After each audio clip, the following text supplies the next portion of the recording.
Sharing is caring. It can be fun. Isn't that sweet? And it reminds me, I'd like to wish you Happy Starvation Day. Well, that is what Thanksgiving would be called if the Pilgrims had kept to the communal property rules they started with. When they first settled at Plymouth, they were told, share everything. Share the work. You'll share the harvest. The colony's contract said that it was to be a common. Settlers were to receive their necessaries out of the common stock. There was to be no individual property. The labor of the colony was to be organized according to the different capabilities of the settlers. Sounds like Karl Marx. From each according to his ability, to each according to his need. And that sounds fair. They nearly starve. It's the tragedy of the commons. When people can get the same stuff by working less, they will.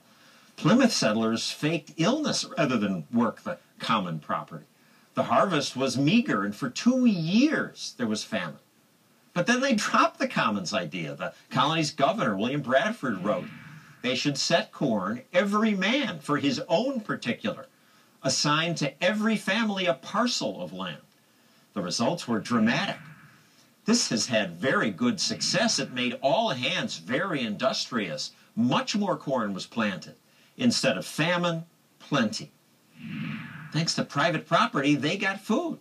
And we have food. Happy Thanksgiving. Be thankful. Now, if only more people realize that it's private property that allows us to have wealth, to create wealth. Some people in the privatized park understood that private ownership does good things. Private ownership or public ownership? Private. Private ownership. I think they run things a lot better than the government does. Yeah, facilities upkeeps are better. Private.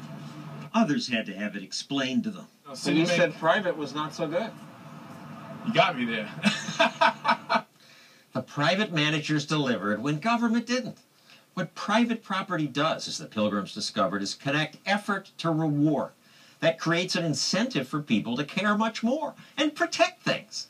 That's what's protected the elephants in Zimbabwe, the buffalo in the West, and these Atlantic salmon.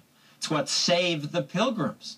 And then it made America the richest country in the history of the world. If you live in this slum in Egypt and have no deed to your property, you're stuck in poverty. But when you know that your home or your store or whatever you make is safe from confiscation, then you can borrow and take risks and invest. That gives you the power to prosper. And that's the lost lesson of Thanksgiving. So, happy Thanksgiving. Go prosper.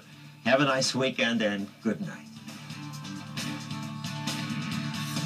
Catch the post-show